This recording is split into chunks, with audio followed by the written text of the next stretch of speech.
Hello, good evening, good afternoon to everybody, and namaskar. My name is Ajit Ranade. I am a co-founder and founding trustee of Association for Democratic Reforms, and I'm an economist by profession. I warmly welcome you all to this webinar, national webinar of on grassroots of our platform called Grassroots Democracy Platform, GDP.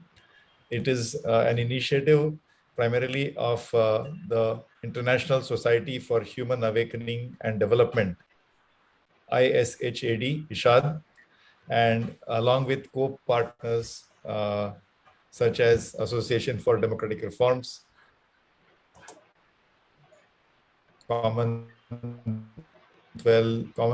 Government Initiative, and RSCD of Maharashtra, also Mumbai, and so on. Today, it's my privilege and pleasure to welcome you to today's webinar. We have a monthly webinar series. This series is more than a year old now. And today's webinar topic is finances of local bodies in Maharashtra, present challenges and possible solution. I will, of course, formally introduce our speakers, but before that, to introduce, give you an overview and to introduce the GDP concept again, to welcome Mr. Jageshwar Saharia, who is a former distinguished civil servant. He retired as Chief Secretary of the state of Maharashtra. And after that, he was also for 5 years the State Election Commissioner, where he had a remarkable tenure. He's also the founder of ISHAD, the International Society for Human Awakening and Development. So welcome to you, Mr. Saharia, and over to you for your opening comments. Thank you, Dr. Ranade. At the outset, I would like to welcome both the speakers of today's webinar, Shri Giriraj and Madam Ashwini Kulkarni, along with all the participants, which predominantly include senior bureaucrats, including our KB Commissioner of Delhi, others. As Dr. Ranade just explained, that after having spent 5 years as a state election commissioner and having worked very closely with people like the institutions like ADR, CLGF, RSCD, and Bombay University during those 5 years, it was felt by all of us that the local governance in our country has not got the due status, role, and authority in the governance and development of the national polity. As all of you are aware, I'll not speak for more than 5 minutes. As all of you are aware, I personally feel that India witnessed 2 social and political revolutions after independence. The first revolution was in 1950, when we adopted the Indian Constitution, which gave voting rights to everybody, universal adult franchise to everybody. And there were no special electoral colleges. That means everybody was allowed to vote for everybody. And reservation was introduced for scheduled caste and scheduled tribes in the elections to the state assemblies and parliament. The second revolution, I personally feel, social and political revolution, came in 1992 with the 73rd and 74th Amendment to the Indian Constitution, which gave a constitutional status to the local bodies, municipal corporations to municipal councils in the urban area, and Gram Panchayat to Zilla Parishad in the rural area. They gave the constitutional status. Elections were made mandatory, compulsory every 5 years. reservation, minimum 33% reservation was granted to women, and an independent state election commission was created for free, fair, and transparent elections to the local bodies. Now, the basic objectives of these two amendments was, as everybody is aware of, was democratic decentralization, greater accountability between citizens and state apparatus, and the most important, empowerment of weaker sections, which were traditionally marginalized sections of the society. Now, talking of the local governance, though the State Election Commission was made a constitutional body, Finance Commission has not been made a constitutional authority as yet. But they were given a very important task of recommending the finances for the local bodies. Unfortunately, though 25 years have passed since the amendments to the 73rd and 74th amendments, lot of work is required to be done in the local governance. Still, local bodies and the State Election Commission are treated as a subordinate office to the government or subordinate office of the Election Commission of India. There is no proper devolution of 3 Fs. There is no proper personnel management in the urban bodies, in both the rural and the urban bodies. The large number of problems which have to be tackled. And this declining importance of the local governance prompted us, especially the 5 of us, myself, Ajit Ranade, Aniya Kuwar of CLGF, Professor Nide of Bombay University, and Bhim Raskar of RSCD, to think of launching a grassroots democracy platform under ISHAD, International Society for Human Awakening and Development, to bring local governance and their elections to the center stage of national polity and development.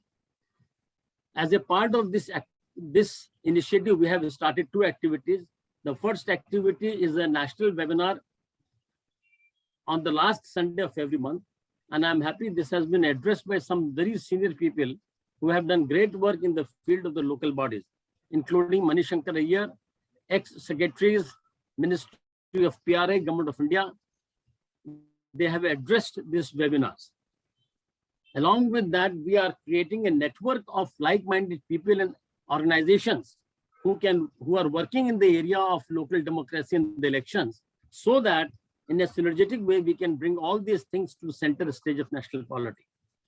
I'm very happy that as a part of this series, today we are discussing a very important subject, that is finances of local bodies, present and future challenges and possible solutions. And the speakers are 2 renowned people, Professor Dr. Giriraj Shri Vishwanath Giriraj, who himself was the chairman of the State Finance Commission of Maharashtra, and now presently the CEO of Maharashtra Bamboo Promotion Foundation. He was Secretary RDD also for a fairly long period, during which time Maharashtra witnessed some basic changes, structural changes, and new initiatives in the rural development. Similarly, we have got Madam Ashwini Kulkarni, who has done great work in finances of Gram Panchayat with the focus of NREGS and other things. I am sure their inputs today, their views today will enrich us and all the participants immensely. I am sure these webinars, with the exchange of this knowledge, we should be able to create enough pressure on the decision makers, on the stakeholders, to help local bodies achieve the desired status. With these words, I once again welcome both Giriraj and Madam Ashwini Kulkarni, and hand over to Professor Thank you, Mr. Saharia. And indeed, the 73rd and 74th Amendment to Constitution of India are the foundational concept, shall I say, principle on which our webinar and initiative is based upon. And thank you for introducing the topic. And today's topic is on the local finances, especially in the context of Maharashtra. So let me again welcome both our speakers, Mr. Vishwanath Giriraj and Madam Ashwini Kulkarni. Let me first formally again introduce Mr. Giriraj, and will introduce Ms. Kulkarni during her talk. Mr. Giriraj as Chief Secretary to Government of Maharashtra after 32 years of civil service. And after that, he was appointed as chairman of the 5th State Finance Commission. And as you know, the mandate of the State Finance Commission is to examine the finances of all the local bodies, both urban and local, and recommend the resource transfers from the state government to the local bodies.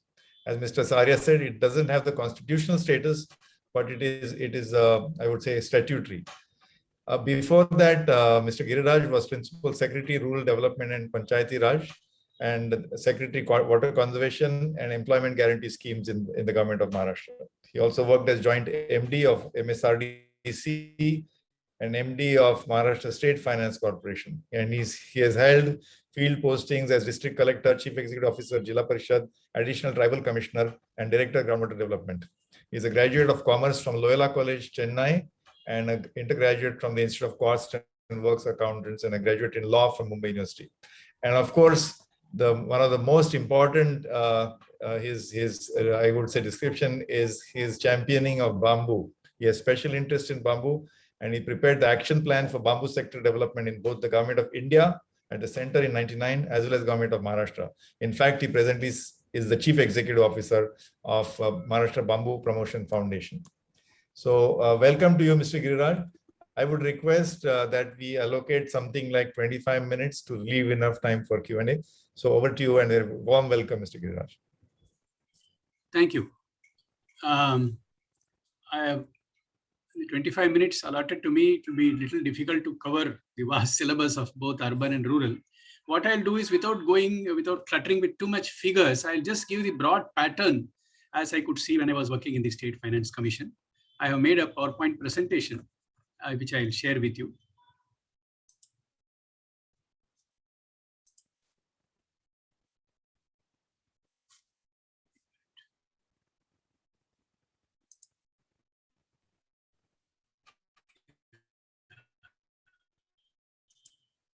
Yes, we can see the point.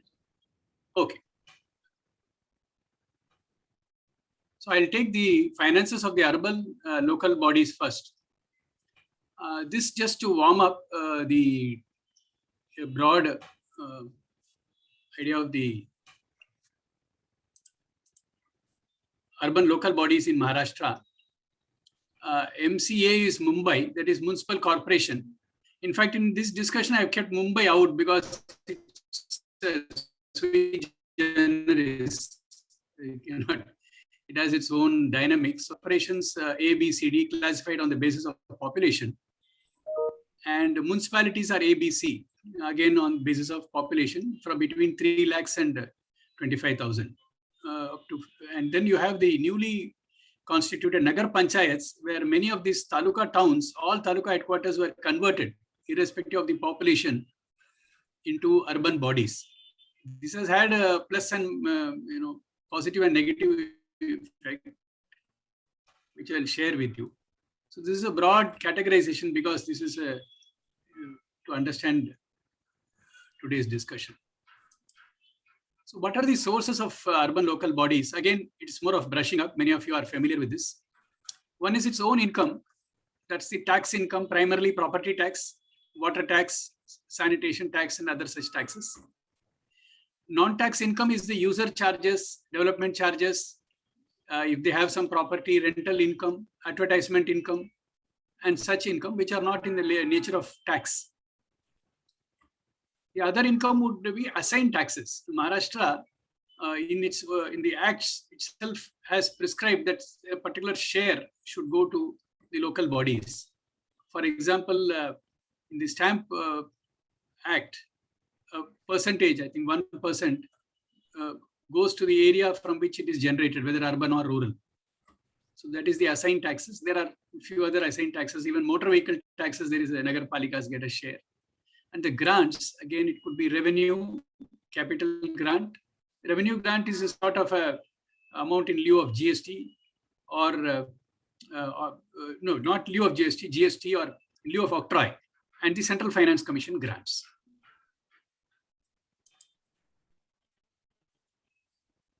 This is a broad income analysis of ULBs. We had a lot of difficulty in getting the data, I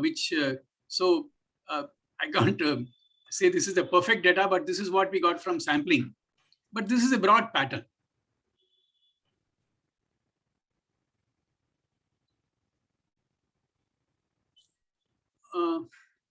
I just wanted you to note that the critical role of this GST or assistant grant, that is what they call is Sahayak Anudan, which is for the municipal councils. Municipalities only get the, municipal corporations get the amount as GST, and the municipalities get it in the form of assisted grants. And the Central Finance Commission grant, and the last the amount went to these D-class municipal corporations and to the municipalities. These are percentage shares, no? Yes, they are percentage. Some part has been left. That is the other income I have left it. I have just identified the bigger figures for you. Should I move to the next slide? Yes, please. Yeah. Now I come to the pattern. These earlier 3 slides were just to sort of a backdrop.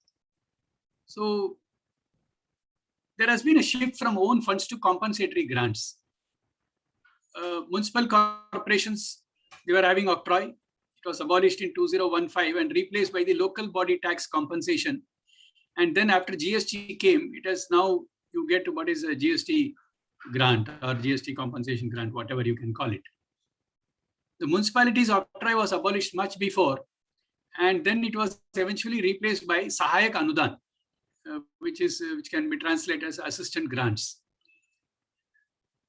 The most important point was octroi. Whenever you discuss with the local bodies, they say octroi gave us an assured daily cash flow. It's my own money.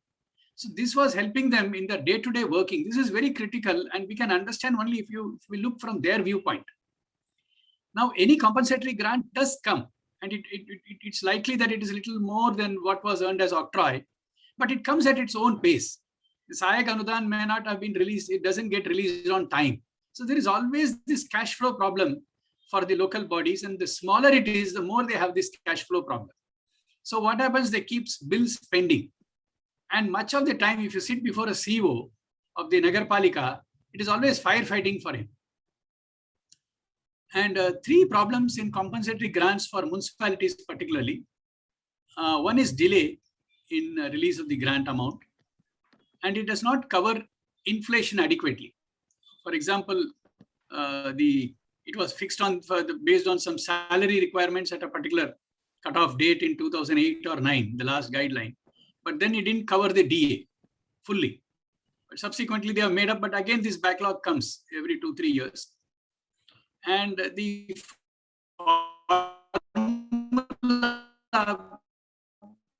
is not very fair to all these. It was worked on some formula. And some urban like everybody says, sir, the base year is not, has not been fair to us. You have been increasing on that base year. It needs a revisit. The main thing is ULBs need timely releases and inflation protection. I am told now the GST grants are released every quarter on that date automatically. I'm not aware of the latest development, but if it is so, it is well and good. But whatever, this money should be released on time. That is very critical.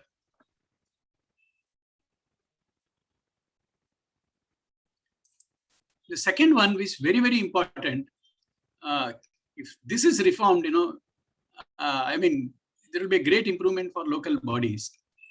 The present accounting method is very outdated and does not reflect the financial health of urban local bodies or gives a true and correct picture, as the chartered accountants use the word in their audit report. All Finance Commission have commented. If you see all the Central Finance Commission report and the chapter on the urban local bodies, I think they would have devoted 1 or 2 pages on this, the difficulty in getting data. And Maharashtra is much progressive. You can imagine the position in other, some of the more challenging states.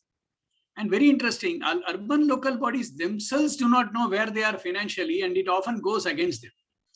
I'll share one real development. When, for the GST grants, the amount of LBT compensation was worked out, Nagarpalikas sent the figures. So we said, what is your LBT collection? Because they were collecting. And they only mentioned the collection, not the demand. That is, whatever was due, the arrears, they did not add. So as a result, they themselves gave a lower figure, which went against them because of lack of professionalism. This is what we can say. So it's very necessary that they should know where the shoe pinches, what's the exact picture, and that is not available. The local fund audit are also not, now there is a, little disproportionate faith in the capacity of local fund staff who belong to the finance and treasury department, that they can, they are very familiar with the accounts. They are familiar with the traditional single account government system. But the double entry system, they are not very familiar. And though one of the 14th Finance Commission said they have to certify the accounts, actually they are unable to properly and professionally certify the double entry accounts. And there have been initiatives in the urban department to engage some firms. They said you can do parallelly, let them keep the accounts. One CA firm will come post facto and convert into double entry. Substantial funds have also been spent on this. But you need a sustained handholding, and there needs a dedicated ULB financial reports, and this is one of the recommendations we have made. Financial reports and accounts improvement mission for 5 years with CA Institute collaboration. And now with Tally and other facilities, it is not very difficult, and it could be done in a staggered way. 1/3 of the urban bodies in first year, 1/3 next year, third year. What happens, my experience is either everybody is asked to do at one go or nothing. It doesn't happen that way. A lot of handholding support is required. A sustained mission is required.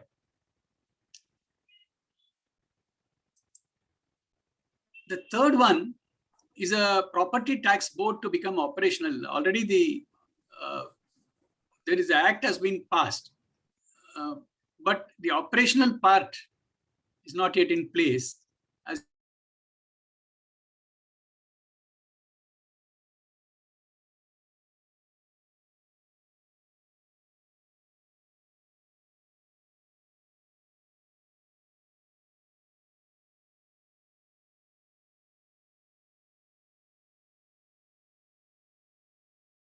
intend to raise property or any other local taxes. So if there is any external agency which gives the benchmark and guides, then they will be happily put the blame on them, and then we can raise the taxes. Property tax board is very essential to increase the local body income. Another, if in my today's presentation, if there is one takeaway or two takeaways, I would say this improvement of local body accounts. And the second one is the need to shift professional tax to local bodies. If all the finance commissions have said the professional tax is the terrain of local bodies, it is their domain. And to my knowledge, 2-3 states, Gujarat, Tamil Nadu, Kerala, have provided for professional tax that they can connect by the local bodies. But of course, they have also, the effort has been so far half-hearted. But what I saw in Gujarat, it was very interesting. In 2008, it revamped its act. After the revamp, the state government is still retaining all the bigger customers like state government bodies, PSUs, and the big companies where there are a lot of employees. But all these smaller professions, trades have been given to the local bodies after 2008, even though professional tax was introduced much earlier. Now, Vadodara, as a case study, is collecting 45 crores professional tax, and this has been steadily increasing in the last 8 years. When it was introduced in 2010 or 11, the act was passed in 2008. 2010 onwards, they started implementing in the field. There is a steady 15%, 20% increase, and the staff are very familiar how to collect and manage professional tax. And another town, Petlad in Anand, it's a population of 55,000, is now collecting 31 lakhs. See, more important is more than the money, it is their own fund. And at the municipality, some cash flow, it is like, treasure for them. And they are able to also know the trades and professions. In fact, last year, this migration was there, which I had the local bodies being given this, they would know who are the people who are there, who are doing these various types of trades. Therefore, they will be able to do the link.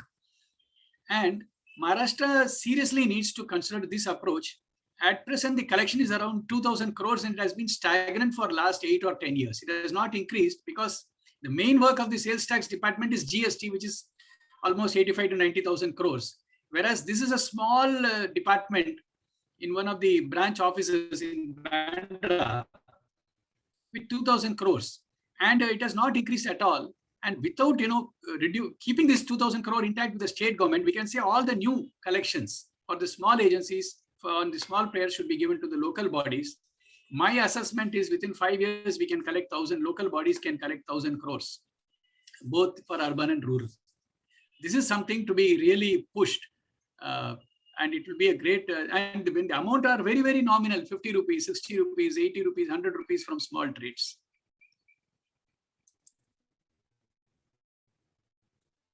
Now I will look into, if you look into the ULBs, what we found was, I visited Jalgaon district. Within two same district, there are two urban local bodies, same size, population size was same and same economic base, but there is a sharp difference in management, tax recovery, culture and record keeping.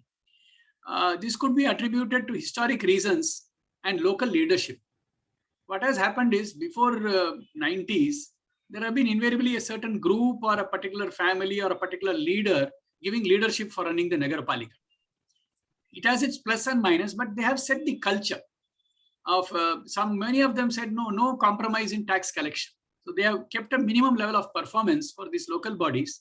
So the local culture matters very much, and that is why you see from every ULB to another, there's a lot of local variations, even in keeping the records. In general, we can say safely, Western Maharashtra, there is better tax recovery, and Konkan has a lot of discipline in the working of the small Nagarpalikas also. Some you will go, you will get the papers, you will get the records, the tax recovery, whatever is there, it is done.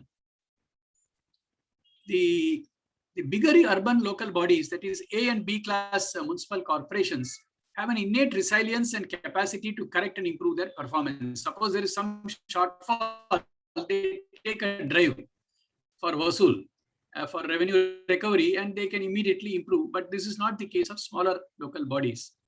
And the D-class municipal corporations, municipal councils and Nagar Panchayats, which is about 45% of the urban population. In the first slide I showed, if you aggregate, it's about 45-48%.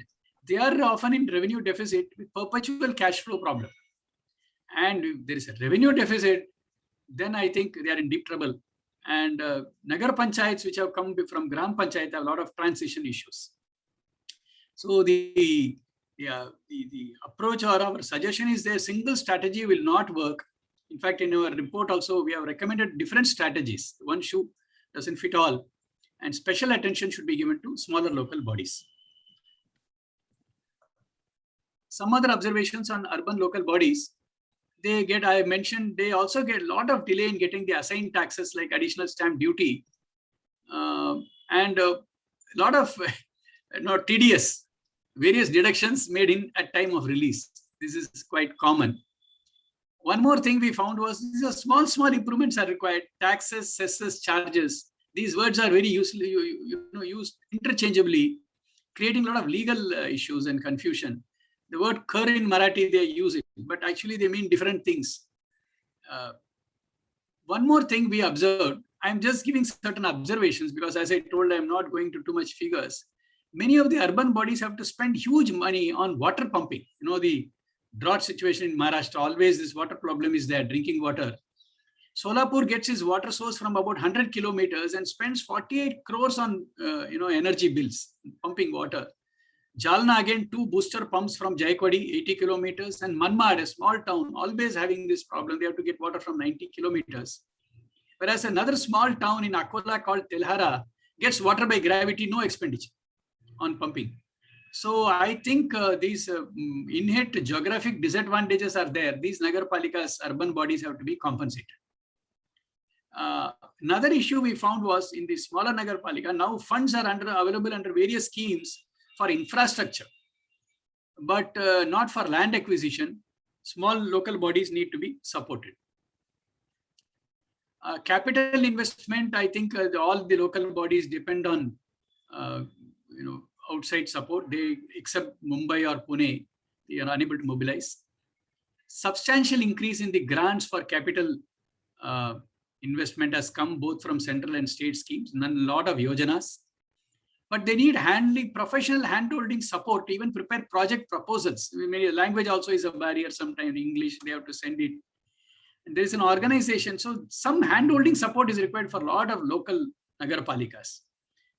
There is Minfra, there is one organization, but needs to be strengthened. If you compare with some other states like Tamil Nadu, I think a lot of initiatives can be done. I am not going into the detail. Pune did some initiative of raising money through municipal bonds, and it reorganized its working for its water supply. This is worth a study. I think it's the only Nagarpalika which raised, and more Nagarpalikas could take up this. Now I'll end up with some positive stories as far as ULBs are concerned. Generally, we think urban local bodies are overstaffed, but actually, if I check the figures, they are not overstaffed. Possibly because this, this solid waste management workers who are the bulk, maybe they have been excluded. But it's not really overstaffed. Perhaps the work allocation is not proper, and they are not fully utilized. And the trend, one good thing is we found was trend to increase staffing has decreased in all the urban local bodies. And now work is done through outsourced agencies.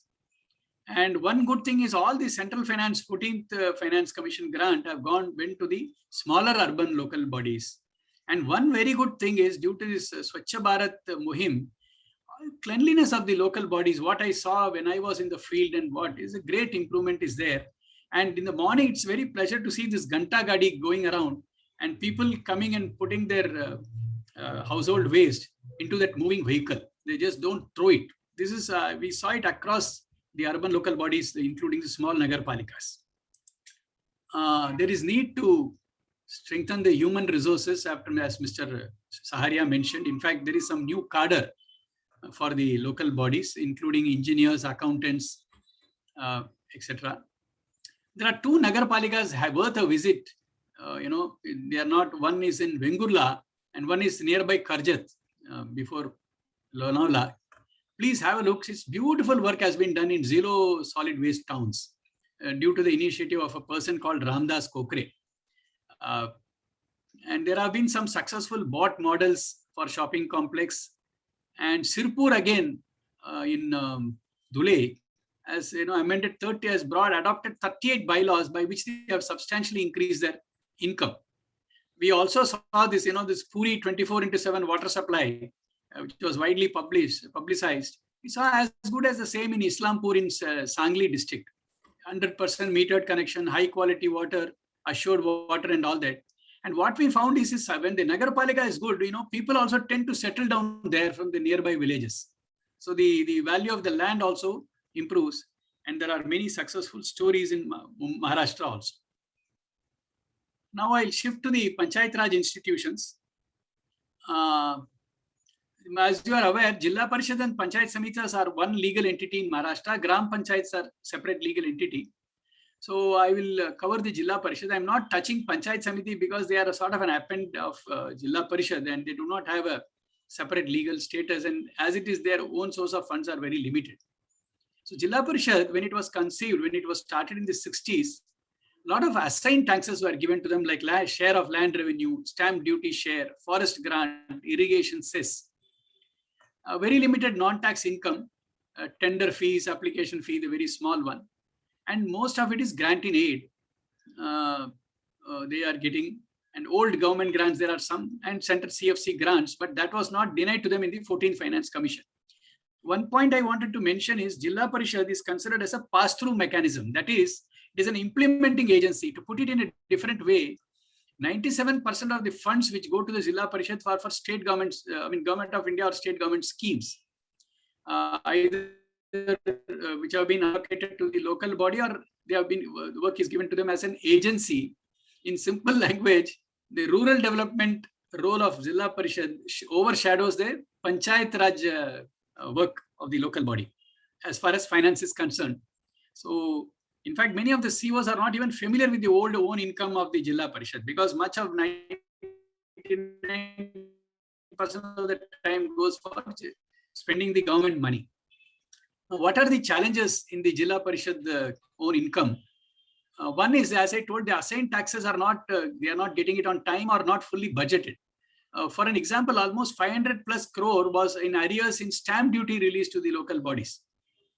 And the calculation of land revenue, which was, the method was fixed in the 1960s and hardly looked into, is most cumbersome. And very often, as many of you are aware, the land revenue is waived off due to drought conditions. So then the Jilla Parishad is also loses. So it's not very clear whether LR share is to be given on demand or actual collection. This is an unsettled issue. Both go on, fighting on this issue. The stamp duty is very interesting. In the 60s, it was assumed in the rural areas, if there is any transaction of any rural property, a share will go 1% to the local body. But slowly what has happened now, only in 3-4 districts, this is advantageous, like Pune, Raigad, Thane, because of the urbanization, the land prices even in rural areas are very high. And therefore the income of these 3 districts are very, very high. Thane is a very peculiar district in the sense the urbanization is so much, the Jilla Parishad is flush with funds due to the stamp duty. The rural area is very limited because Palghar has been created. And also they have lost because 135 big villages which were giving a lot of money through a stamp duty have been converted into urban bodies. And all these assigned taxes are old type of taxes and are inelastic. And Jilla Parishad own income, as I mentioned, is just 3%. And not much interest is shown. And even if Jilla Parishad doesn't get on time or less, there is no grievance redressal mechanism for the Jilla Parishad to voice it. Now, what has happened? How does the Jilla Parishad manage them? Very interesting is they survive something which is not on, which is not a formal source of income. That is the float income. That is the bank interest. See, when government gives them funds for development schemes, that money is not spent immediately. They have to float a tender. The whole process takes about a year to 2. So during this period, it is kept in Jilla Parishad account. And that interest income is a good source of income to meet this shortfall between their committed expenditure and whatever is given from the source of income. So as I just given few examples. So it's almost 30% of their income today is interest income to meet the shortfall. Roughly, it is about 10 to 12 crore shortfall across the state of Maharashtra, except 2-3 districts. All are having this shortfall. Pune or Raigad and Thane have some surplus, but other districts have this problem. This is the breakup of the own income of Jilla Parishad. Land revenue cess is about 25%, stamp duty 21%, forest grant 2%, irrigation cess is 4%, bank interest is 30 to 35%, and others are 13%.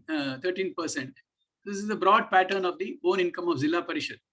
So what is the solution? I'll just share with you what is the own funds, what is it used for? One is the establishment of the Jilla Parishad non-officials. Then they have their own building and all the other assets they maintain, they have created has to be maintained by them.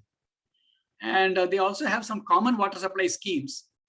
And the Jilla Parishad members also initiate very limited funds for development schemes. The Jilla Parishad Swata Yojana, own schemes like the MLA's fund, they want to do some development in that area. But while implementing, a lot of government have put a lot of conditions, this much for women, this much for the weaker sections, etc. Now, what are the final observations regarding the Jilla Parishad finances? One is shrinking assigned taxes income. It was conceived in 1960s. I think they are becoming redundant, many of these source of income. They are also not getting the agency charges. Earlier, they used to get some small commission for biogas and other things. That has also, through various government orders, it has reduced. And Jilla Parishad has limited scope to mobilize own income. As a result, they are using this float income, bank interest has come to the rescue. The shortfall, as I mentioned, is about 10 to 15 crore per ZP. What we have suggested as solution is they need to be paid about 2% management fees for all schemes routed through it by government. Instead of all these small way of giving them support, I think they need to, we completely have to revamp and revisit the own source of income for Jilla Parishad. And such of those Jilla Parishad which are getting, stamp duty, below the state average, like Hingoli, Washim, all remote districts, or who do not have urban income, they need to be compensated, and the agency charges are to be revived. This will give some sort of a comfort level for the Zilla Parishads. Now I go to the Gram Panchayats. Again, there are about 28,000 Gram Panchayats in Maharashtra, and it is increasing. Now there are 45,000 revenue village, and every Gram Panchayats, we want to convert each revenue village into a separate Gram Panchayat. And as a result, what has happened, the population of each settlement has come down of a Gram Panchayat. It is less than 2,000. In fact, the median population should be about 1,000, 2,000. Now, this is not very good from the financial point of view in management or thing. Now, Karnataka is consolidating the Gram Panchayats. They have reduced the number of Gram Panchayats. They said, no, our size has to be reasonably big for proper services. I think we need to revisit the size of the GP, has a big impact on funds management. As you are aware, some of the states which are considered model in Panchayat Raj, like West Bengal or Kerala, apart from the political side, the size of the Gram Panchayat is about 18 to 20,000. There are many in urban bodies. So that makes all the difference in giving them varied services. Now, income of Gram Panchayats, you are aware, own income, other income, and specific grants. Now, overall observation on GPs is the huge CFC grants have come in the 14th Finance Commission, also in the 13th Finance Commission, about 15,000 crores. The average per Gram Panchayat is about 10 lakhs. I'm telling average. So the bigger urban per year. This was the amount that has gone to Gram Panchayat. But in the earlier, a lot of funds went in, drainage and such type of construction, which not very tangible result. So in the 14th Finance Commission, I was there, we gave some directions that you should use, these are the priorities, like, drinking water, for example, and it really helped. What we found was, we said nothing doing, these are 1, 2, 3 priorities, felt needs, drinking water for the weaker sections, and cleanliness and few other areas. And therefore, it really helped in giving some direction in spending of the money. We didn't go into micro details, but we gave them the broad direction. And a lot of at-source deduction happens while releasing grants, whether it is the center, and we assume that all the money goes to the local body. It doesn't. I'm not going into the detail for some deduction for power, deduction for water supply, deduction for some centralized IT facility. Like that, a lot of deductions happen for any funds which goes up to the GPs. And overall, the number of schemes at GP level has increased. And now the culture of uploading a lot of data through IT, every village has one IT guy. He is some sort of a IT graduate, not IT graduate, he has passed some course, and he prints the forms. All this has come, ready-made application forms. So the IT is used more and more in the local bodies and the Gram Panchayats. And one good thing has happened is a big increase in house tax collection due to capital value introduced since 2016. So when we visited, I happened to be that time that there was some writ petition. They said, no, the old method is wrong, this rateable value. So we shifted to capital value method for all the Gram Panchayats, the committee of officers. And really it has clicked, and the income of Gram Panchayats have substantially increased. It's a good thing that has happened. And also PESA CFR, the income of the tribal Gram Panchayats, that has helped them a lot. About 10% of GPs, there is about 2,800 GPs in Maharashtra are tribal area Gram Panchayats. And poor maintenance of the new assets created. Now, I would like to always end some positive stories. I would say in Maharashtra, about 28,000, 1/3 are reasonably effective and functional, both in the, whatever they are getting, the funds they are managing well. The 1/3 are average and 1/3 are laggards. And about 10% of GVs have good leadership, and they augment income by various creative ways. They hire agricultural tools. There is one DVDF fund. One Gram Panchayat even sells biogas in Kolhapur in balloons and makes some money. Solid waste management, they sell this slurry, community tree plantation, and they get some income and the like. If we go down, we are amazed at the creativity. Ganpati Pule is one good town, Gram Panchayat, which has used this tourist income very effectively. for developing both tourism and their own income. It's worth look at. Very good local leadership. And we have many model gram panchayats in Maharashtra which have been benchmarks. Hivre, Bazar, Alegaon are well known, and they win prizes after the other. But only thing is they are in islands. They don't spread much, but they are more in the western part of the Maharashtra. I thought this gives you a broad overview of the financial situation. I have not deliberately put too many figures for you. Thank you. Okay, great. Thank you very much, Mr. Giriraj. As you said, it's a very broad topic and a very big one. So I know time was a little constrained, but thank you for the overview, and thank you also for providing those positive stories at the end of each of the sections. And we've noted many of the highlights that you said about suggestions like shifting profession tax or double entry system and so on. So we'll come back. About Jilla Parishad, you mentioned they are depending more and more on the float income. In an earlier webinar, we had discussed, the more fundamental question: what is the role of Jilla Parishad in the issue of too many overlapping jurisdictions and responsibilities. But we'll come to that. And as Mr. Sarya said, I think we're not going to let you go. We may have to invite you for at least one or two more sessions to go more in depth. But now we'll move to the our other speaker for the day. And in fact, we will now get a very ground level view. Meaning, so I'm privileged and delighted to welcome the next speaker, Ms. Ashwini Kulkarni, who is the founder of Pragati Abhiyan, which is a civil society organization based in Nashik. And she's been working there for more than 15, 16 years, running various, Abhiyan has worked on employment guarantee scheme, right to information, food stamps, crop insurance, agriculture policies, and so on. In fact, Pragati, our organization, has also pioneered the work of revival of millet and with working with over 2,000 tribal farmers for increasing productivity of ragi.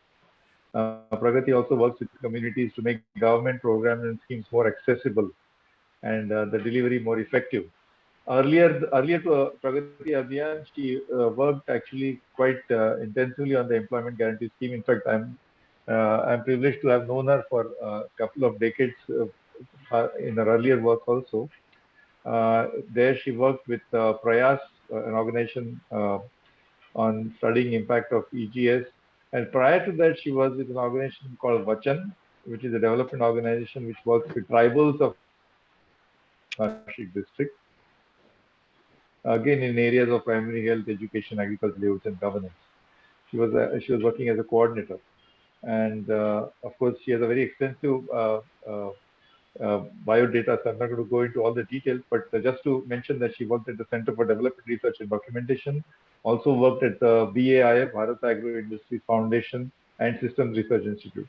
She's also a scholar and has published extensively on these topics and in various journals, and has also been a member of various committees and task force technical committees at both the state and the central all India level. So with that, I would like to welcome her and to please make a presentation. Madam Ashwini, over to you. Thanks a lot, and I feel honored to be here with all of you. I think this grassroots democratic this platform, this GDP is the platform that can really bring in higher GDPs to India. So this is what needs to be done at the grassroots level for us to reach higher GDPs and which are more inclusive GDPs. I would like to share my presentation and Yeah, we can see it. Yeah. yeah.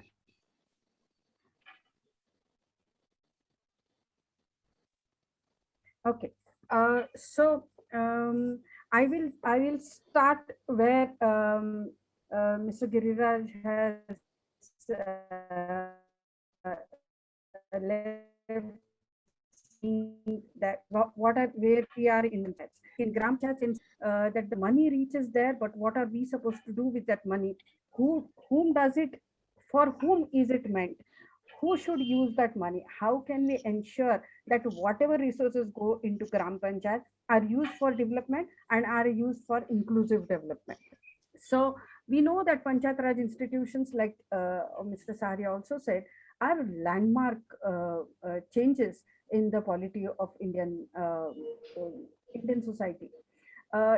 This has enabled us deepening of democracy. It has made democracy vibrant at the grassroots level, and essentially Gram Panchayat, because it has a unique democratic space, I feel, where the citizens, the voters, and the elected representatives get to meet face to face very often, quite regularly, and Gram Sabha has that important space where things can be discussed and things can be made and created for its development, for development of its people.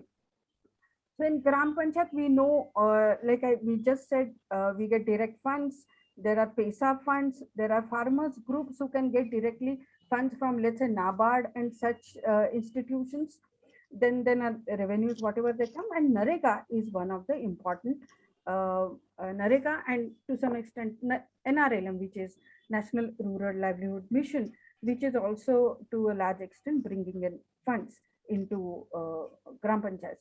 I assume by here that NREGA, which is the National Rural Employment Guarantee Act, which gives 100 days of employment to every rural household. In Maharashtra, it is 365 days of employment to every rural household, with present 248 rupees as the stipulated wage, though it is a performance wage. Now, this can bring in the productive assets, the infrastructure that is required for rural development. Hence, NREGA becomes a very important, not just a finance source of funds, but a source of building infrastructure in the villages to increase livelihood resources for the people. So hence, with other funds, that other resources that come into the village and NREGA, what can be done is something that I will dwell into. We know Gram Panchayat is supposed to plan for itself. It is supposed to create plans, and the Gram Sabha is supposed to ratify, or it is interested with this planning and is supposed to submit it to the higher authorities. But the moot question is, how can this be done? What should be the process of planning? Is it only the Gram Panchayat elected members who will sit together and do it? Is it the Gram Sabha, whoever 40, 50 people who come together who will do it? How do we ensure that it can be inclusive? And this is where organizations like ours, and to a large extent even governments, have tried to bring in different procedures, different tools, different methods to ensure there can be a good development plan of that village and that Gram Panchayat. So of course, we always start with situation analysis if you want to start planning. And if we consider entire rural India, we know poverty is still high. One in four families is considered poor even today. And we know that in last 1.5 years, between January 2020 and today, this has increased. There was economic slowdown, there was pandemic, there was lockdown, and all that has created more distress even in rural areas. And there is a survey, there's a report by organization, by coalition that I belong to, which has done surveys over last 3 years, last year 3 times, which shows that the distress has really increased. And hence the funds that come into Gram Panchayat become very important to alleviate distress. We know that most of rural India is quite based on agriculture, and most of them are small and marginal farmers. The basic occupation, though being agriculture and allied activities, wages is one of the important components of household income. Is something that we have seen in a recent study that has come out. I will not go into these details, but important thing to realize is that these are small and marginal farmers, which is like 86%. They are fed farmers because less than 40% of the total area is irrigated, and most of this is groundwater irrigation, which is 63% of the total irrigation, which means that the way we are depending on our natural resources, which are so difficult to recharge and renovate. Another important point to note is that female operation holdings have also been increasing over the years, and right now we are like 14% of the households who are into farming are female-headed households. This is very important to understand when we are planning for the village. So, what can be the planning process? They have see what how does one go about it? Villages look at, given what are the financial resources, how much did we get from the finances commissioning last year, how much were we promised this year, maybe a 10% increase or something, and what are the other income sources, what are the other direct programs that come into the village. So what are their given financial resources, what are the natural resources of the villages, which even Giraj sir mentioned when he said that there are some topographical advantages and disadvantages that some villages and some geographies may have. So one has to consider that. And what are the needs of the village, especially the poor and the vulnerable of the village. So how do we ensure that we can have a inclusive, participatory, democratic process of planning? So they have to go into to understand what is available, to discuss what is required. There are some tools that have been tried, like I said, not just by the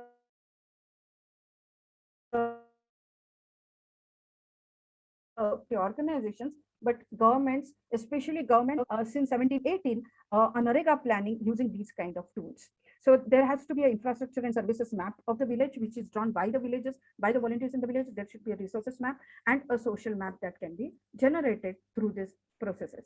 So how is this done?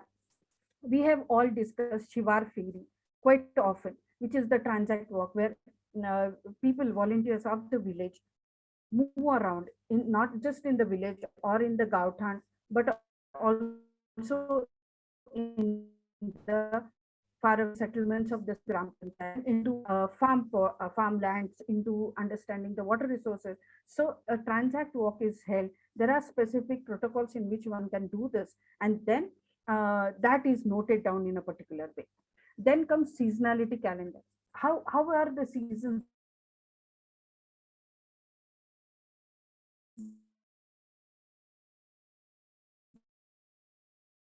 like? How what happens between, like, when all this is mapped to understand when is it that people want work, when is it that distress migration gets in into the village. So these things are understood through these tools, through using this methodology of doing transact walks, of creating seasonality calendars. There are focus group discussions, not just with the general public like me, you may have in Gram Sabha, but focused. Let's say just gather the young farmers, speak with them, have some discussions. Elderly, the experienced farmers who will tell you what it was, and then have another session exclusively with women, because women tend not to talk much during common meetings. Going to different settlements,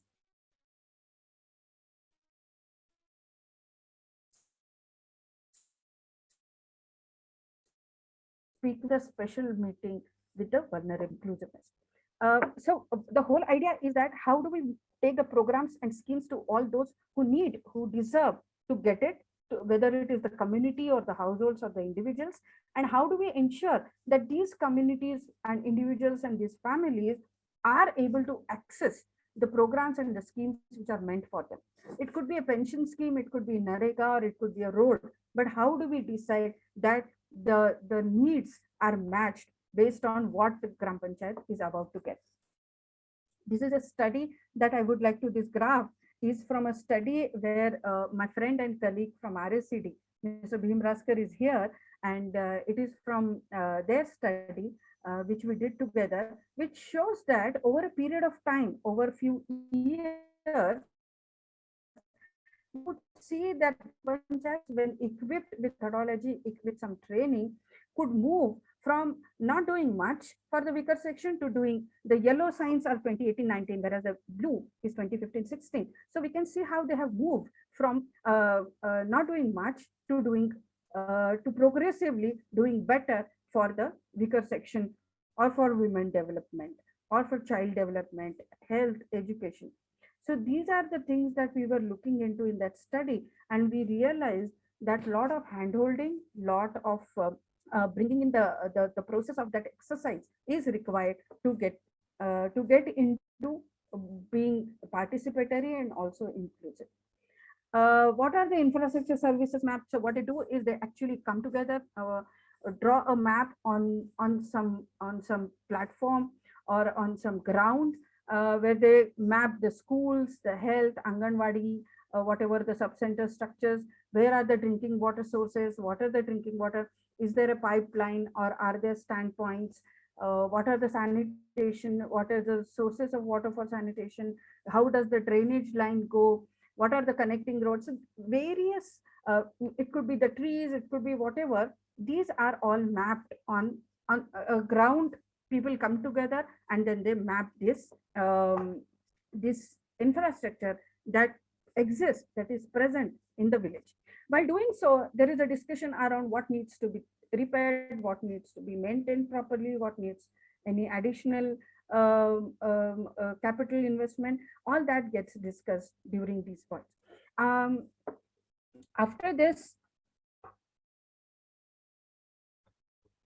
then there is a natural resources map where people again come together. This could be a different group which comes together and maps what is the soil health, what kind of soil depth do we have, what are the slopes of the farm plots in the village, water, it could be for farming, for protective irrigation for horticulture, or even doing rabi or vegetables. What is the livestock requirement, how about tree plantations, what is the grassland development, use of commons. All this is discussed, and another natural resources map is drawn by the villagers, by the volunteers, to understand the present status of the natural resources of that village or that gram panchayat. Then comes the important part of the social map. Who are they draw a map and they draw who are the vulnerable families, give them a different indication, give them a different mark. Which are the poor families, which are the families with chronic illness, because that takes away a lot of your income. Are there any especially challenged children or people in the village, and those families, which again is another vulnerability that is part of that family. And then the single women headed households. So mark them separately to understand what needs to be provided for these families out of the basket of either the finances or the schemes that we have. Who are the small and marginal farmers in the village, where are they resided, and again on the resource map, where are their plots, where are their farm plots, how are their water resources. So these are the kind of markings that you do on these maps. Which are the farmers who do not have irrigation facilities, and which are the farmers who are more into livestock rearing than farming. So where are the landless staying? These are the things that you would map on a social map. And if we take now, this is a generalized thing.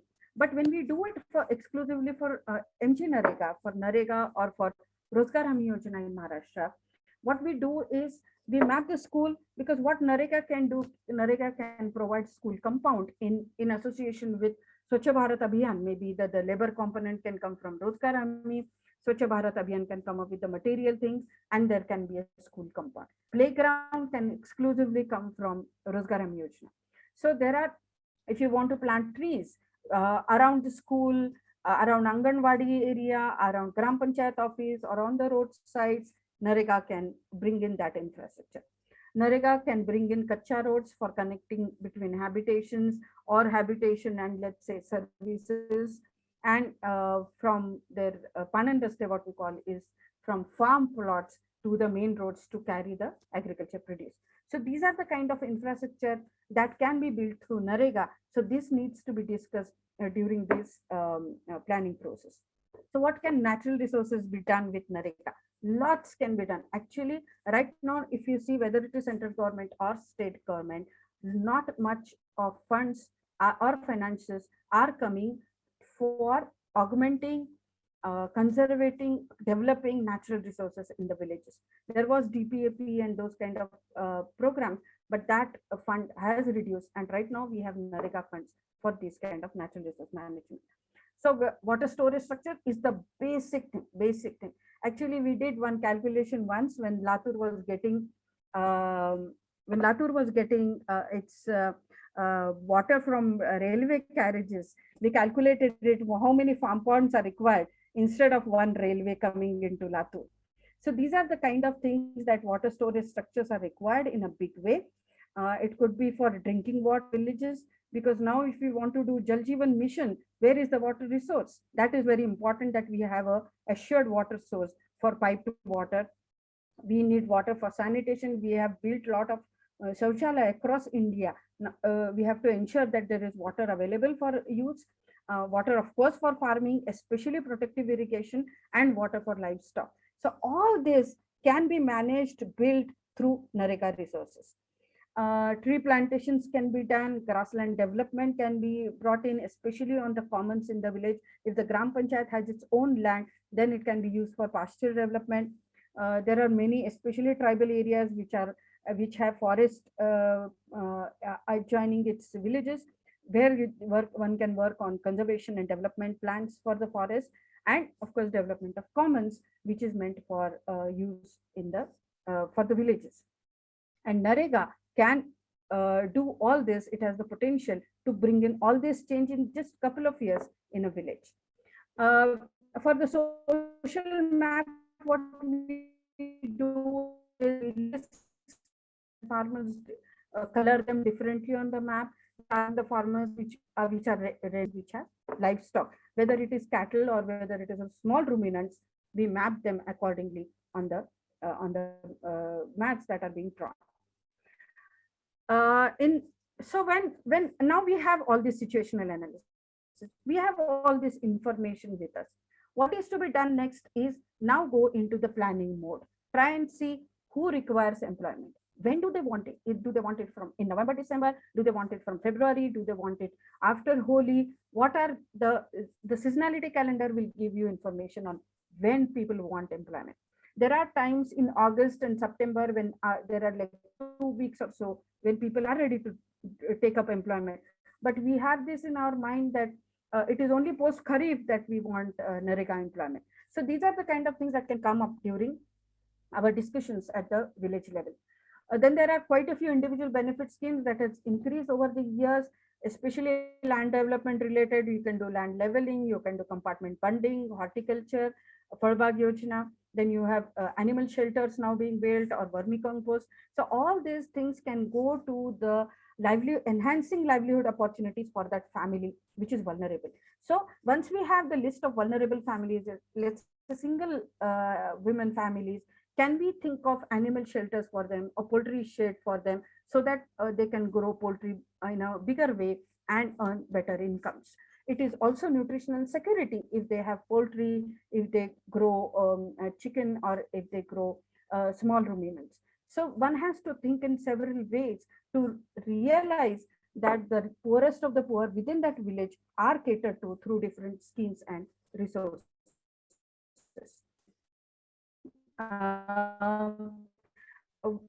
In community assets, we have seen that if we use the watershed principles, create maps, create designs for, let's say, farm ponds, wells, earthen dams, loose boulder structures, trenches. Divergent trenches is a very good idea that is coming up in the hilly areas to combat the high rainfall which comes running down as a flood into the farm plots and damages the crop. Instead, that fast running water is diverted into a nearest stream, and these divergent trenches are built under NREGA. I have seen this a lot in Amravati district, Meghat area. Grassland development for feed and all are also seen in Chandrapur, Gondia, those areas. A lot of fisheries development through NREGA, given the original talab that they have had in the villages, have been redesigned and redeveloped for fisheries development in that area, which has given livelihood opportunities for the people in that village. And of course, forest development and NTFP can be another source of income for the villages. It is very important to understand all this, because one has to realize that we have seen what migration can do to people. We have seen what distress migration means.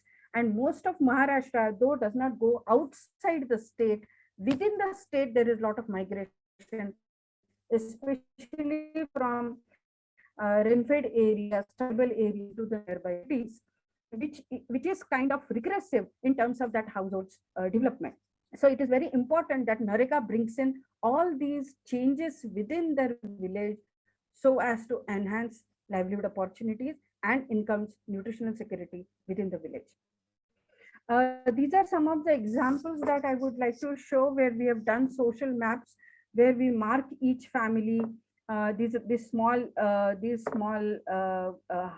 house like things, papers are meant to show the villages, show the houses in the villages. These are roads which are being shown.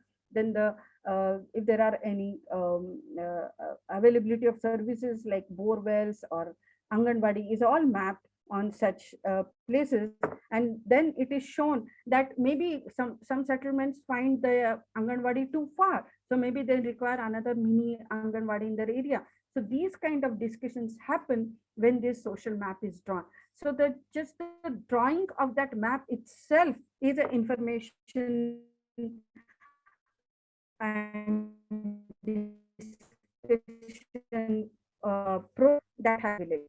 This is how we've been doing it in different villages. And this is not just in Maharashtra, across India, several organizations and build this information through dialogue and discussions. Then we also, this is also another map that we've drawn. Uh, Resource maps are also drawn showing how the water flows, what are the slopes, then where are the water storage structures, when were they built, do they require any repair and maintenance. All that is a forest area. All that is put here on the map to understand who can access what. Maybe there are, let's say, when you list 15 water storage structures, but they are in one part of all the farm plots, and the other people in the other farm plots are unable to access water even for protective irrigation. So these kind of inequalities, these kind of discriminations also prop up during discussions, and people realize that no, we need to do something so that there's some kind of equity restored within the village. Especially related to livestock grazing, we've seen this a lot in Vidarbha, who have small ruminants and cattle grazing, that the commons need to be protected for grazing, feed and fodder. And the type of varieties that they want is also what people will say, and that can come up. Otherwise, many a times we have seen that something from the state government or the district government, it just pushed down saying that let's do 1 million trees. But what do people want? What kind of trees? Where do they want to plant those trees? So there has to be some kind of dialogue between the state authorities and people to realize what needs to be done at the village level. These are again examples of resource maps. And then this is the example of seasonality calendar, where people draw in every month what are the kind of works activities that they are engaged in. Is it farming, is it livestock, or is it distress migration? What are the food availability at home during those months? Especially July, August are very bad in tribal areas, we all know that. And then what is the availability of work across these months? So all that is drawn, and then you know when people want NREGA works in that village. It needs to be started when they want it and not when the state is ready to give them. So this is something that we need to match every time people voice their concerns and voice their choices. This is another seasonality calendar that was drawn. They included even the indebtedness. When does it start? Because that's when we see that most of the sugarcane harvesters, our labor moves because of the indebtedness that they start in the Kharif season itself. So for Manrega, we put all these data together, we put all this information together, sit with the people, discuss it, and then make a list of all the families who want work. When do they want work? What are the kind of individual benefit schemes that they are proposing? And what are the type of community assets that they are proposing? Now, what happens is after this exercise, it's not just a 1 year plan, though we are planning for 1 year, it becomes a sort of 3 to 4 year plan that comes out of this whole exercise.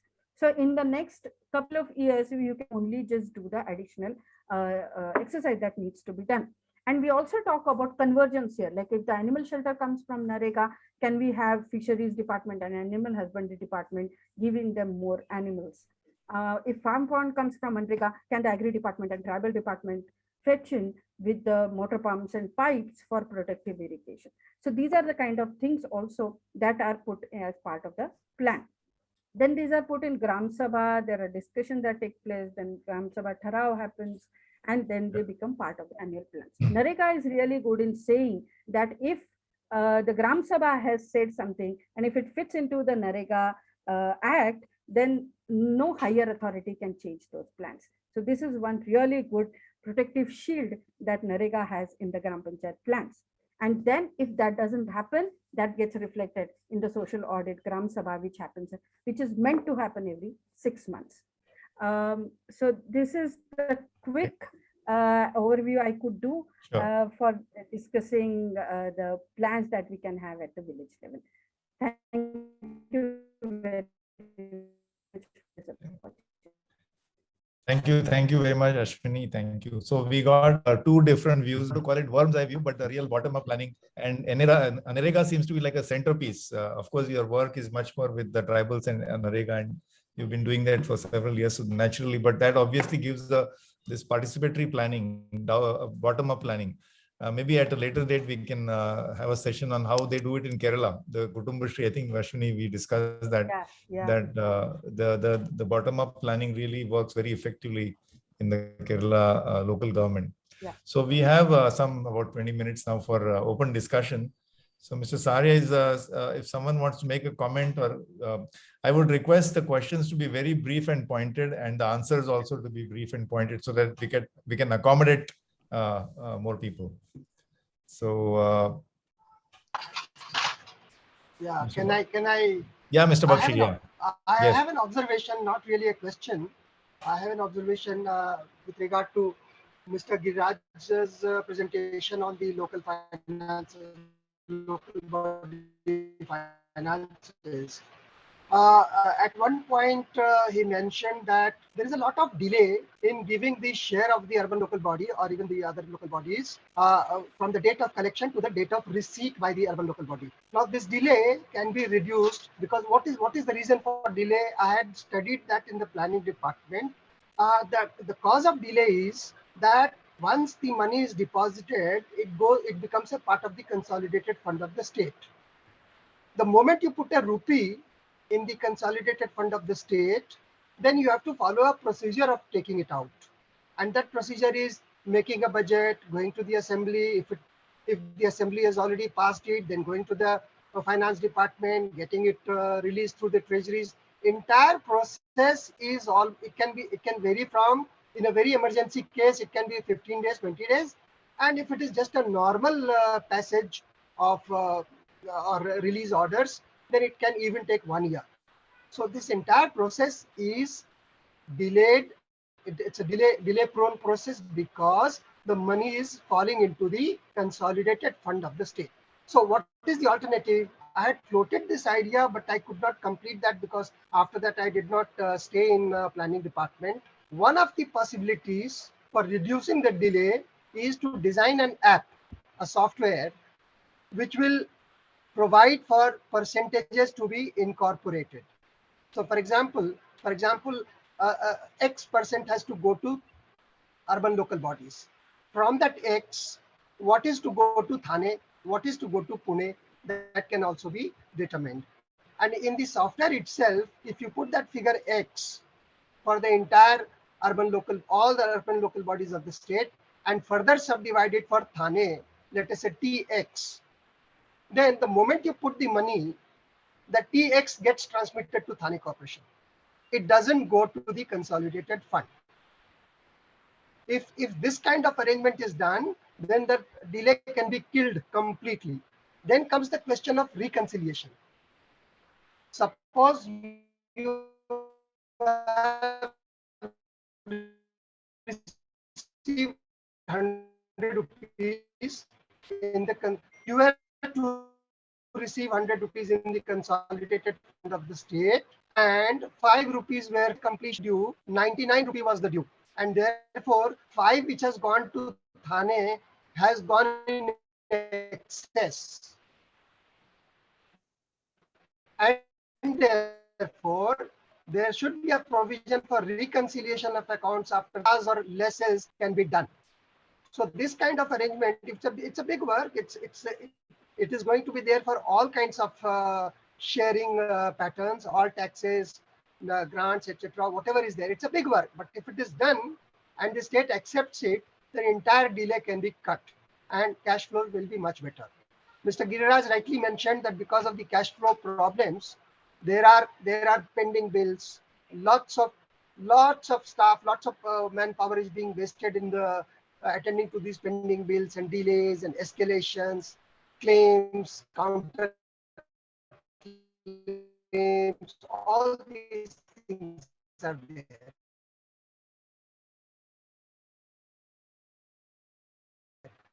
And the state gives the nod to such a system, then I think many things. Question that I wanted to make was that we can even think of there is a provision of property tax boards. I know property tax boards. The act has been passed, but somehow the government has been shy in implementing it. But if you see the regulatory setup of the country, where lots of regulators are there, regulated in the telecom sector. Now Maharashtra has water regulator, then you have electricity regulator, then you have insurance regulator. Similarly, if the concept of regulator is areas where the elected representatives feel very shy to touch because they feel that they will lose their vote and they will lose complete participation in the. So these things can be identified and passed on to the regulator, who can be an independent body. So these two observations I thought I'll make and leave it for further discussions and thought by the House. Okay. Thank you. Thank you, Mr. Bakshi. So one quick question to Ashwini. Do you feel that NREGA, the concept has strengthened the local bodies because now more funds pass through them and there is greater control and of course accountability at the Gram Panchayat level, because that is the unit of the government which is managing the traffic of the funds. Is it your impression?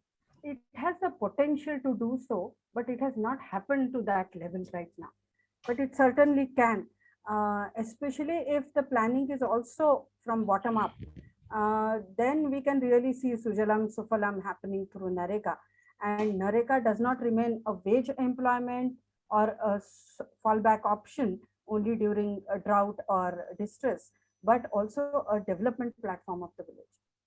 So, Mr. Giriraj, you mentioned 15,000 crores flow through this. I think you are referring to the Gram Panchayat organization, right? Yes. Do you think this 15,000 crore makes it a disproportionately more important, more powerful compared to the urban local bodies in terms of their, the empowerment? Our whole theme of GDP, as you know, is the grassroots democracy project, which involves decentralization. So willy-nilly, this CFC, mostly rural and gram, do you think that has effectively helped empower them? Yes, the amount is substantial. Whether empower is a bigger word, but money has come to the Gram Panchayats. In the 14th Finance Commission, at that time, no money was given to the Jilla Parishad Panchayat Samiti. That was their grievance. I believe in the 15th FC report, they have kept a share for the higher local bodies also. Yep. So, but the amount is substantial. But this is a very, this way of solving the problem. That is because the center, the Finance Commission has given them grant, which the urban local bodies have no access to such direct provisioning. Isn't that an indirect way of? I thought urban local bodies also got a grant, but in Maharashtra they were earmarked for the lower, as I told you, not lower, smaller urban bodies. But since I handle the rural thing, I knew 15,000 crores came between this 14th FC period. If I may add one thing, unless vacancies are taken care of, this is very difficult. See, a lot of money can flow into PRI, but there are too much of vacancies at the village level, at the Gram Panchayat level, and the services become very difficult to reach. So what is the what is holding up the recruitment? Because if the funds are available, normally if the funding is not there, then recruitment does not happen. But if you are saying the 15th, a lot of money is available, That's especially not for salaries though. Oh, these are only development grants, not for salaries. Dr. Ranade, can I ask? Yeah, Bhimji, complete, please. So actually, thanks to both the speakers, I have small observations that we need to talk more about challenges also. And when you talk about this Finance Commission grant, I think our Finance Commission in Maharashtra, I don't think this Finance Commission is very active, because I see number of problems like at village, at panchayat level. Actually, we are working with 2,000 panchayats, and we are trying to work with, like, convergence of budgets through GPDP, along with the GPDP. So I find two challenges which I will be happy to know from the speakers. One is inclusive and participatory financial planning is a big issue. So just now after Corona, we are working for this risk informed planning, very safe. So people are not involved in financial planning. What to do about that? That is first thing. Secondly, outsourcing is the big problem. Like for digital centers, for GST, for street lights, lot of outsourcing is going on, and so naturally we see that tied funding and untied funding. So untied funds also indirectly is becoming the tied funding. That is second thing. And I want to ask Ashwini ji, we are working with very closely with Pragati Abhiyan also. So Gram Sevak and Rozgar Sevak should be the facilitator for Narega. Like I find in Konkan area that Narega is like, it's at distance.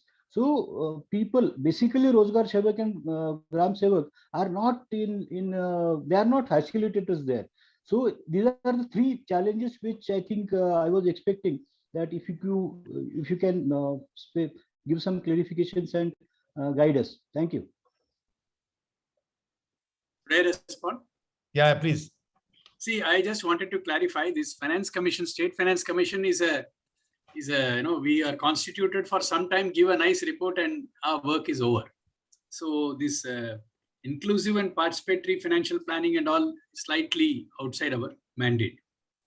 See, regarding this tied and untied, it works both ways. This is what I found in the 13th Finance Commission. A lot of funds came to Gram Panchayat, and they had a free hand to spend the money. And believe it or not, most of them spent on gutter, that drainage. And you will have a natural drainage and the Finance Commission drainage. Water will go only through the natural. This one will not go. This was the money at most of this one. So therefore, in the 14th, I do agree they should be given freedom, but we gave a broad priorities, as I told you, for like drinking water and felt needs. Then it was channelized. The limited point is it works both ways. If you don't give any direction at all, that also we assume every people are very rational. It doesn't happen at the Gram Panchayat level. So I have no answer. I think broadly it should not be too tight or too loose. This is what I could say. And regarding outsourcing, again, how do we solve this issue? Once you join permanent, his attitude, I just say a little humorous. I don't know whether we are running short of time, but I think it gives a flavor of the Jilla Parishads. I worked as a CEO Jilla Parishad, and one electrician was pestering me to regularize him. He used to come to the house and all. I'm telling 30 years back, he was in temporary, and he said, I am eligible to be made permanent. So, okay, he was made permanent. And after 2-3 months later, I came home for lunch, and this electrician was there because the house quarters was government. And with him was another fellow, one assistant. I said, well, and he was sitting, standing and asking this junior to do the work. In other words, within 3 months, he has outsourced. Once he has made permanent to some other fellow to do the work. So this human frailties is there at the field level. The moment, once you made permanent, then you just don't care. This type of thing is there and becomes a big burden. So people now increasingly outsource this issue. I have no answer for this. Thank you. These are my comments. Ajay, I would like to add. Yeah, sir. Ajay, Giriraj, I mean, what you said and what Madam said and KP said, but I get a feeling that over the years, the Panchayati Raj system has not got its due share. See, Mm. as you said, 99, 90%, 95% grants are only tight. That means Zilla Parishad and Gram Panchayat has become a department of the government. Yes. There is no democratic decentralization at all, number one. Number two, what you said, that all the parallel trains were made. So even at the highest bureaucracy in Delhi and Bombay, the parallel things are functioning. I mean, with due respect to everybody, we have no reason to believe that if the Gram Panchayat members are made responsible or given the responsibility, maybe 5 years they will bungle, but maybe after 5 years, 10 years, when they will held accountable, they will rise to the occasion and do the proper planning. True. Yeah. So Madam maybe Ashwini, तुम्ही बोलला होता ते कोकणाचं just facilitator one last point. Yeah. Just one. So therefore, maybe I do not know. I mean, if you're with your experience, you can suggest what can be the way forward. How do we do ensure decentralization? Now, if the development plan prepared by municipal corporation after 5 years, and the municipal commissioner applies his the best brain, the best resources, and the clerk in the mantralaya simply tosses it for a 6. I mean, why can't the municipal body, the mayor and the municipal body, held accountable for the wrong planning? Not that the planning done by the UD is perfect. It is a worse planning which we are seeing. I mean, I think all of us agree. So if about my point, which I'll close by saying, you can suggest, probably you and Bakshi and Madam can suggest what can be the way forward. We have accepted decentralization as a constitutional thing.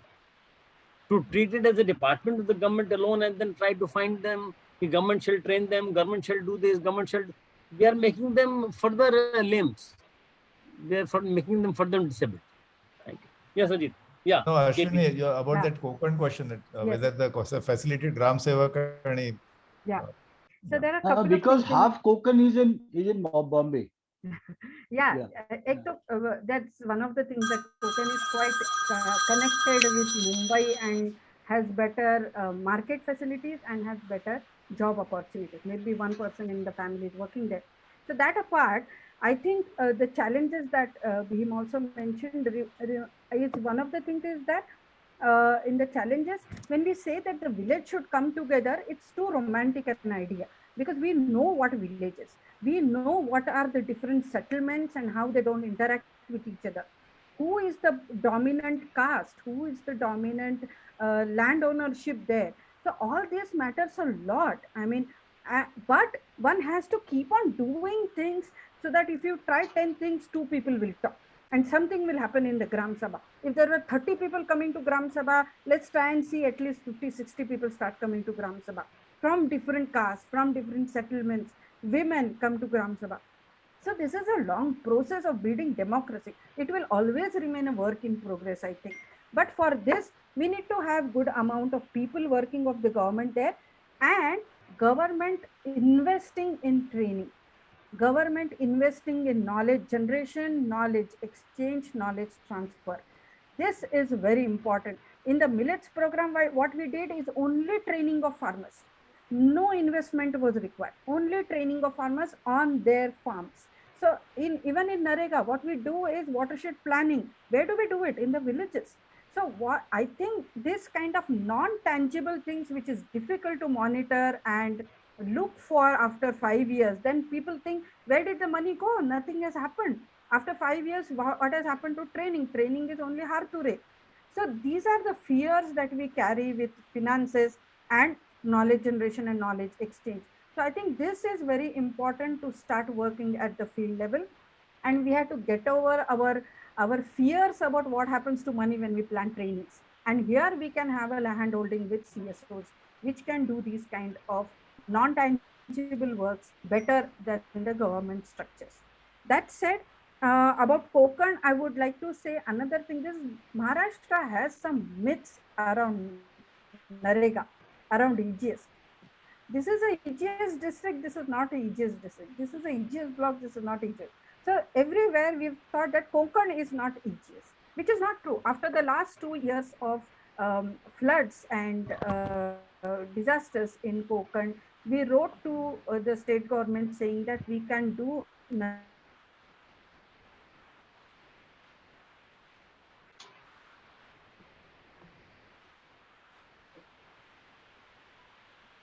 it. Yes, keeping I think, I think she has not completed. Can I? yeah, Mr. Bakshi, please come. Yeah. Sir, I'm responding to your beginning of the rural bodies or urban local bodies has not happened to the extent that we wanted or we would have liked to see that. Sir, let us divide the entire country into two broad categories. One category of those states which have practiced cooperative system, decentralization, Gram Panchayat strong, one category. Second category is those states where the Gram Panchayat system, Panchayat Raj system, etc., were never there. They were non-existent. Places like Odisha, Bihar, the eastern part of the country. So if you take the first category of relatively better states who have practiced cooperatives, decentralization, strengthening of Gram Panchayats, and there's an age-old practice of going through Gram Panchayat, then Zilla Parishad, then corporation, then MLA, then minister, all that. There, sir, I would say that yes, in this first category where decentralization has taken place to a good extent, although it is not satisfactory, but relatively we are much better than the second category. This is the first one. Second thing, sir, the decentralization process or delegation of power itself is a very long drawn process. I think I am lost. no, we can hear you. Yeah. Okay. We can hear you. So it's a very long drawn process. We have at times found that if too much of delegation of power or too much of decentralization has happened, then the bottom becomes very heavy, and they are so heavy that even they can throw the government at the district or the state level. They become very heavy. So it's a very long process where corrections and withdrawing of powers, again delegating, again withdrawing of powers, again delegating. This process goes on until we reach a balance or equilibrium. I think this process is going on, and in very forward-looking states like Maharashtra, Gujarat, etc., I think to a great extent the decentralization has gone. It has taken place, and we still have to go far with this. These are the only 2 points I wanted to make. Okay. I think Mr. Saria will now need to wrap up. So I'll give each of the speakers just a couple of minutes to do a closing statement, and then we will wrap up. So maybe we start. We will go in the reverse order. I'll ask Madam Ashwini to make a very brief closing statement, and then Mr. Giraj. Over to you, Ashwini. Thank you. Like I started with in the beginning, this grassroots democracy is, I think, the fundamental to all our development efforts. Whatever endeavor we are trying to do, how inclusive can we get in our GDP, whether at the national level or the Gram Panchayat level, is, I think, the biggest challenge that we face today. Thank you. Thank you. Mr. Giriraj. I hope I didn't give the impression that it's myself in this position of bureaucratic. Yes, I would like more, strength into the local bodies, and they are best judges. But generally, my approach has always been that of the Kaizen approach, small incremental improvements. That is what is practicable in today's situation. So I take it as a given, and that is how we prepared the report. And these are my observations around that framework. This is what I just wanted to clarify. Thank you. So I think we will now wrap up. I know Mr. Giriraj had warned us, and I'm sure Ashwini will agree that the topic is very vast and complex. But that's the spirit of these webinars that we've been having. As Mr. Saria said in his opening comments, we have had many speakers from sharing many experiences, including the Panchayati Raj minister who has been so passionate, Mr. Manishankar Iyer, or representatives from Kerala, Karnataka, Telangana. This is, as Ashwini ma'am said very well, that this will always, not only it is work in progress, but it will always remain so. I think that's a very useful, important reminder that it's a moving target, and it will always be a moving target. So we should be better than what we were yesterday, and tomorrow, day after should be better than tomorrow. So that's the spirit of it. And I'm sure tomorrow we'll discover new imperfections. But I think this is very, very important to keep pushing. And I have to take note of what Mr. Bakshi said. Sometimes it becomes too bottom heavy. But I think we have yet to reach that kind of a danger where too much power is resting with the grassroots organization. We're quite far away from this. So we're really out of time. So I will now we will now wrap up, and I would like to thank the two speakers, Mr. Giriraj and Ashwini Kulkarni, and of course all the participants who are there and who made observations, Mr. Bakshi, Mr. Bhim Raskar. I'm sorry others didn't get a chance, but please remain engaged. If you send us questions for the speakers by email, we'll be happy to connect you to them. Thank you, Mr. Saharia, for your leadership. And this is how we have been kept going. We have many, many activities that we do under this GDP platform. So we will encourage you to look at our website and other modes of communication. Our partners, as I said, RSCD and Commonwealth Initiative, as well as Mumbai University, Gokhale Institute in Pune. Even actually we, other NGOs also are helping us. So this is a collective exercise, and this incremental progress, as Mr. Giriraj said, we hope to make a difference. So on that note, I will wish you all a good evening, and we will close for today. Thank you very much. Thank you. Thank you so much. Thank you, everybody. Thank you, Ajit Randeji. Thank you. Thank you. Thank you.